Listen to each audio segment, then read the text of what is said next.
The Bill Belichick, Jordan Hudson relationship saga continues to rage on for people who cannot just move on with the fact that, listen, the guy's got a 24-year-old girlfriend. She happens to be a rocket ship, and he's the brand new head coach of the North Carolina Tar Heels. So, I mean, if they were to happen to make prostitution legal, guys wouldn't have to be upset and hating and reporting on.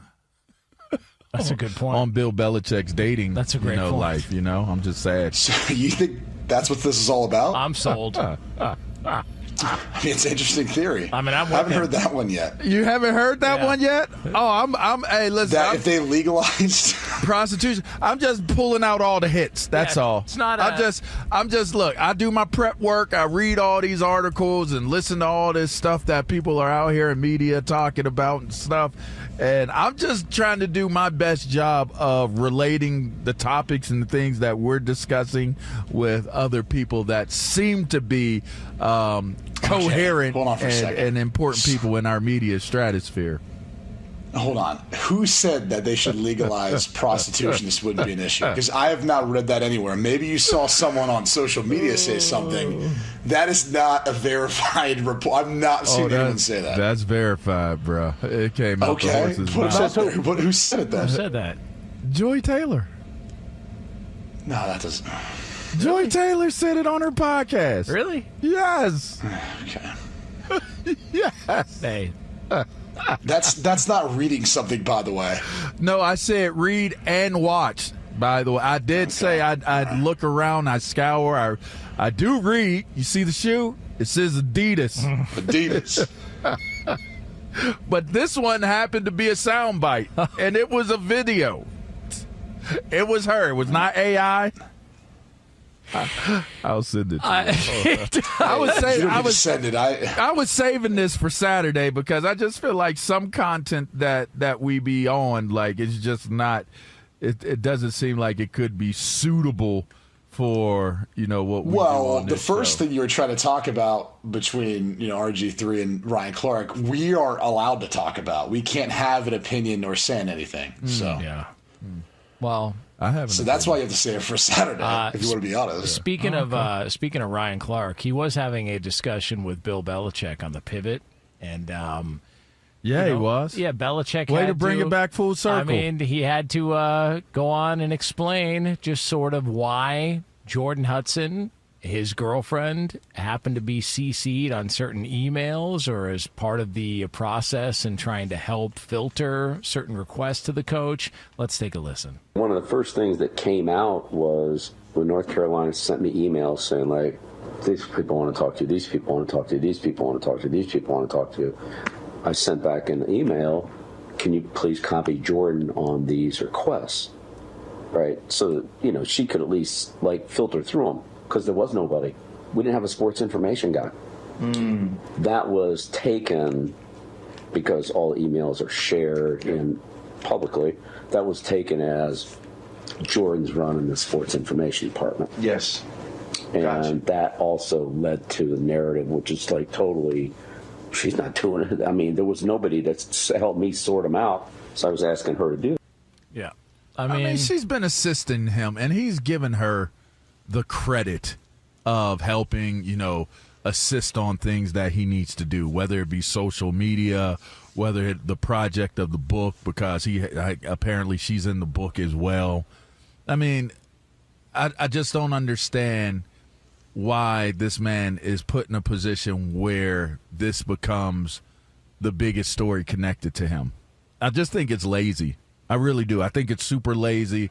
And I really feel as though if you're looking at where college football is going right now and the impact of what being able to pay players at the college level has had on college sports so far, and the fact that the greatest coach in the history of the National Football League is now coaching in college, should always be the biggest story.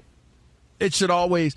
I could see if we were a year removed, we got a chance to see what the Tar Heels do on the football field, led by Bill Belichick and his girlfriend and her age, happens to be a bigger story.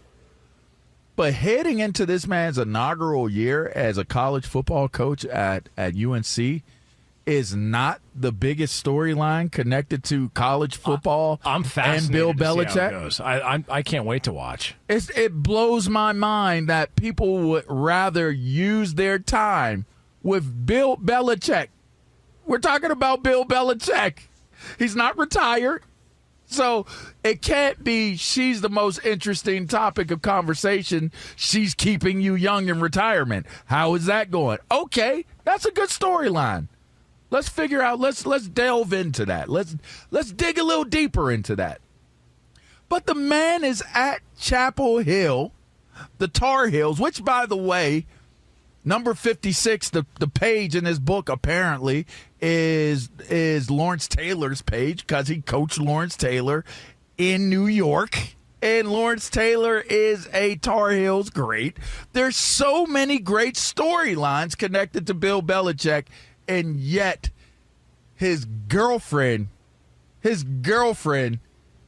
the biggest story that's driving the attention of Bill Belichick. I think that's strange. It's getting a tad bit strange to me. Like, what, you want to watch? Like, what's the infatuation? Oh, yeah, people are horned up, man. Like this. Like, what's your infatuation? Oh, they can't get enough. Y'all want to see that man's taco meat out, and y'all want to see how she reacts to the taco meat and all that. What are y'all, like, what is it y'all going for, man? Like, leave that man alone.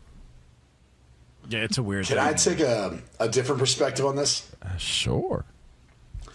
I think it sheds a little bit of light, too, on just how much a head coach in college football, in particular, their email is public to a degree. If you want to send an email or you find a way of sending a letter or something to a head coach of a big football program, you can find it online, especially when they're a state employee. That's just kind of how it works a bit. And if you didn't have it set up when you take over a job like that, for someone to help you sort through all the requests, all the emails, all the correspondence you get, because it's not like a normal NFL job where you're only going to be copied or a part of emails that you really need to see as the head coach. Whereas when you're the part of a university, there's a ton of things you're probably going to see and sort through that you don't really need.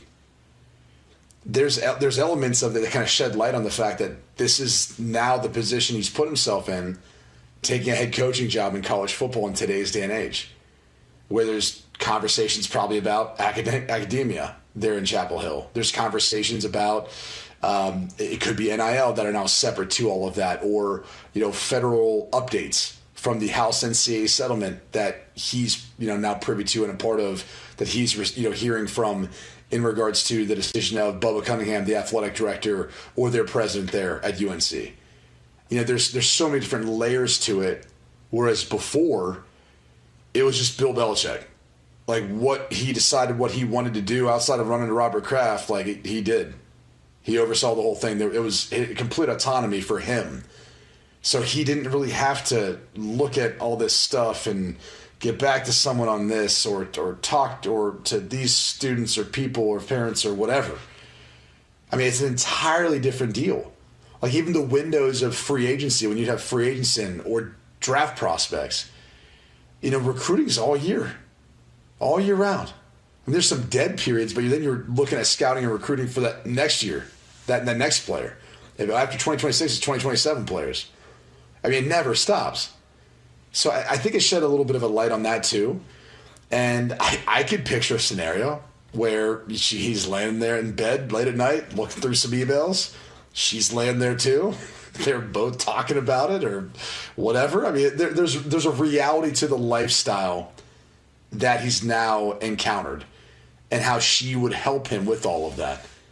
And so I could easily see how it got misportrayed, but I also could see why he wanted her to help him out, because that's who's with him 24/7. He's his director of football operations could be his right-hand man. He ain't laying in his bed at 10:30, 11 o'clock, midnight with him if there's still some conversations going on about the next day. I'm just saying. I think that it's interesting how interested people are more interested in her laying next to him than the actual context of what they're talking about. And that's what this comes across to. There's an infatuation with his relationship with her. And it's because just of like how she looks. Yeah, and I get that. Let's be real. If she didn't look like that, no one would be having these conversations. I think people would still talk about it because of the age gap, but it certainly does not hurt that she's an attractive young lady. It doesn't but if hurt. she was that if she was that age, but she looked like she was 35, you might be like, oh, he's got the younger girl, but doesn't. Really. Yeah, and maybe it doesn't even hit the light of day as a story if she's not considered to be attractive. So I don't know. I just know if it did come out that the age gap was the age gap, I'm sure it would be a story. He's dating a lady that much younger than him. Okay, blah, blah, blah. Probably just move on from it. It's like a cliff note. But I think there's an infatuation with Bill Belichick being with her. And that's why, and I'm going to say this. I'm going to go as far as to say this. And I'm talking directly. Somebody's going to, y'all be listening to our show, so I'm talking directly to you. If you continue to come with the coverage in the way that you're coming with it and in style in which you're delivering your stories and your questions about his relationship and his personal relationship with his partner, then we're looking at you. You're a weirdo. I don't care what your name is. I don't care how respected you are in the industry. If this continues to be a main topic of conversation for what you're bringing to the table as a reporter, as an analyst, as a media personality, you're a weirdo. Get over it. Let's talk about him as a football coach. Because quite frankly, as it stands right now, neither her, the emails, or anything else that has to do with her has impacted or affected them winning or losing a game as we know yet right now. So until that happens, they're losing. Is it because of his relationship? Okay, I guess.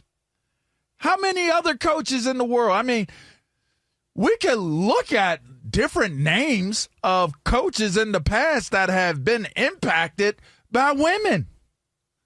It's nothing new.